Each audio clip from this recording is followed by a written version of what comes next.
महादेव दोस्तों, कैसे हो? आज की सुबह बहुत शानदार केदार घाटी में। अब आपको एक चीज़ दिखाता हूँ, बहुत ही खूबसूरत नज़ारा। ये देखो मेरे पीछे,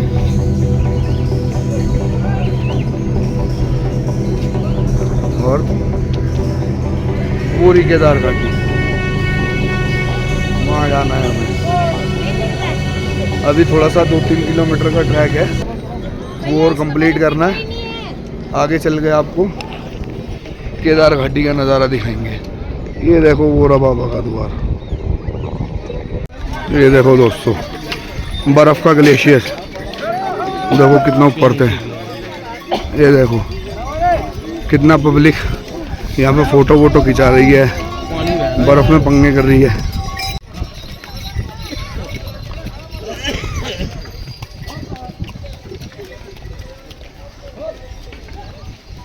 ये देखो दोस्तों, हम पहुँच गए केदार मंदिर के पास, लेकिन दर्शन के लिए बहुत बड़ी लाइन है। ये दर्शन की लाइन है, पहले रजिस्ट्रेशन दिखा के टोकन मिलेगा, उसके बाद दर्शन होंगे।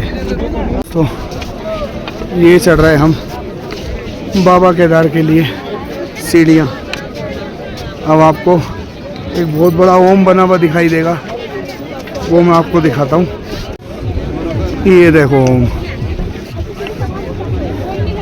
कितना बड़ा ओम है, और इस ओम के पीछे बाबा केदार।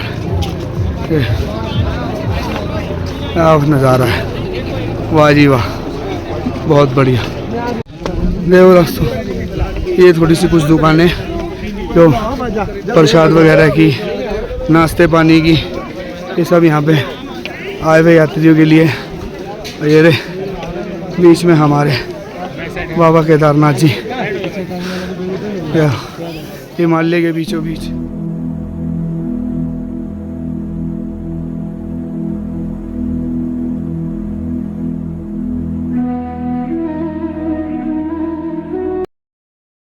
दोस्तों बहुत भीड़ हो रही है यहाँ पे, हम दर्शन के लिए बहुत भटक रहे हैं क्योंकि लाइन बहुत लंबी है। 1-1.5 किलोमीटर की लंबी लाइन है, तकरीबन ज़्यादा ही।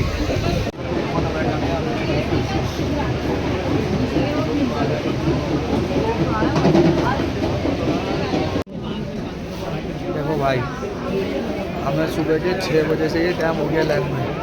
भाई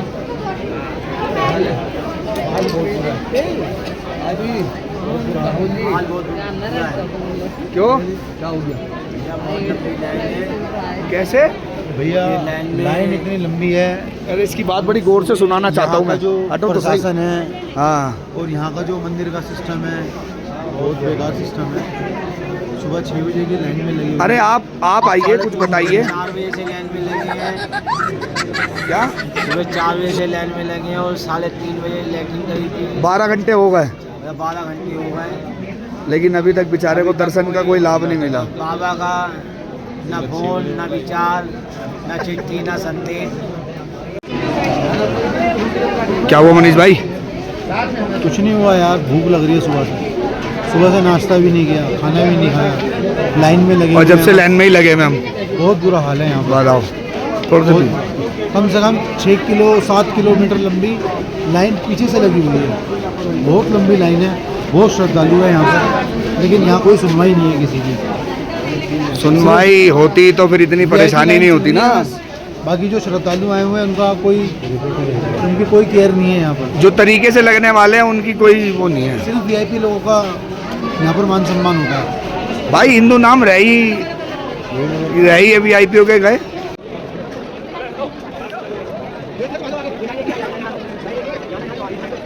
दोस्तों आखिरकार हम मंदिर के दरवाजे पे पहुंच गए। अब जाके करेंगे हम दर्शन। क्यों दोस्तों? हाँ, अब करेंगे दर्शन। बोल शंकर भगवान की, बोल हर हर महादेव। आखिरकार 14-15 घंटे की मेहनत के बाद हमने बाबा केदार के दर्शन कर लिए। कहेंगे हैप्पी राहुल? बहुत अच्छे और बहुत खुले, बहुत अच्छे, बहुत खुले। आशा को इस टाइम सारे एकदम खुले दर्शन हो रहे हैं। और बिल्कुल भी भीड़ नहीं है। आओ जल्दी आओ। ये सरासर झूठ है, आओ ऊपर आओ। ये सरासर झूठ है, क्योंकि हमने खुद 15 घंटे में लाइन में दिए हैं। नहीं, आप झूठ बोल रहे हो, गलत बात।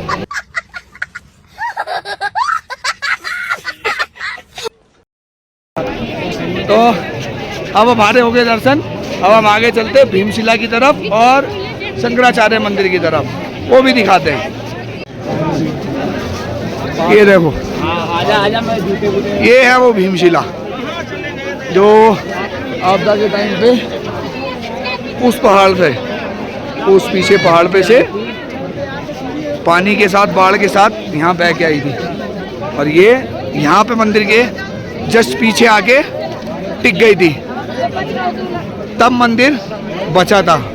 अगर ये शिला नहीं होती तो शायद उस आपदा में मंदिर नहीं होता, लेकिन सब भोलेनाथ की कृपा है।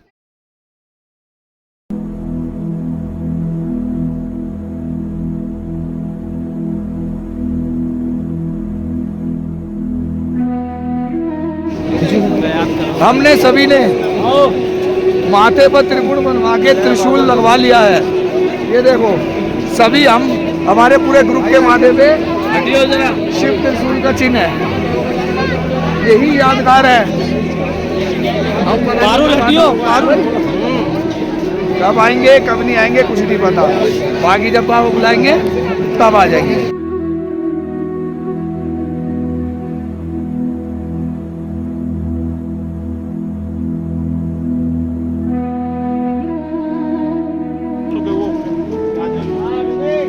हाँ,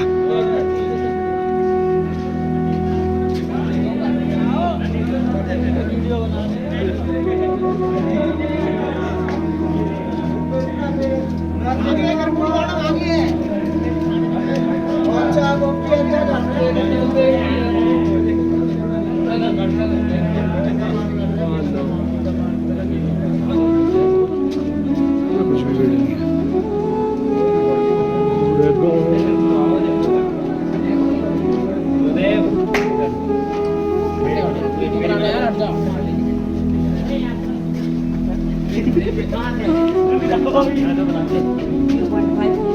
मैं खड़ा हूँ अभी बात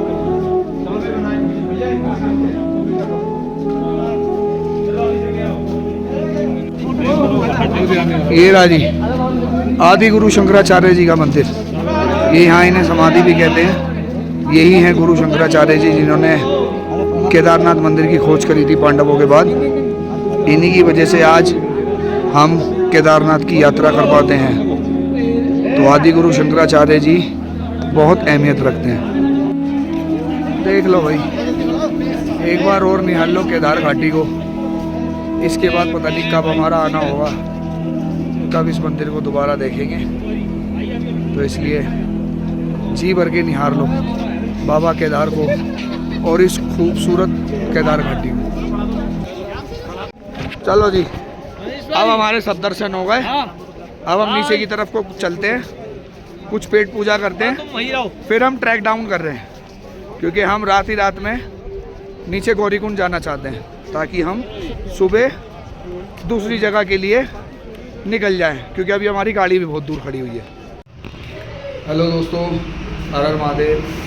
एक नई सुबह पाटा गांव में दोबारा हम सुबह सोनप्रयाग में 3:30 बजे पहुंच के, हमारी हालत बहुत टाइट थी, तो हमने बड़ी मुश्किलों से अपनी गाड़ी ढूंढी, क्योंकि हमने गाड़ी सोनप्रयाग से बहुत दूर खड़ी करी थी और उसकी वजह से हम बहुत टायर हो गए थे। तो फ़ोन में बैटरी भी नहीं थी कि दोबारा कोई वीडियो शूट कर पाए, इसलिए अब 6-7 घंटे बाद अब इस वाले पार्ट के एंड के लिए ये वीडियो रिकॉर्ड कर रहा हूँ। अब हम यहाँ से निकल रहे हैं आगे के लिए। अब घर की तरफ को निकलेंगे, क्योंकि अब आगे का कोई हमारा इरादा नहीं है, क्योंकि आगे बाहर कहीं जाने की हिम्मत नहीं है।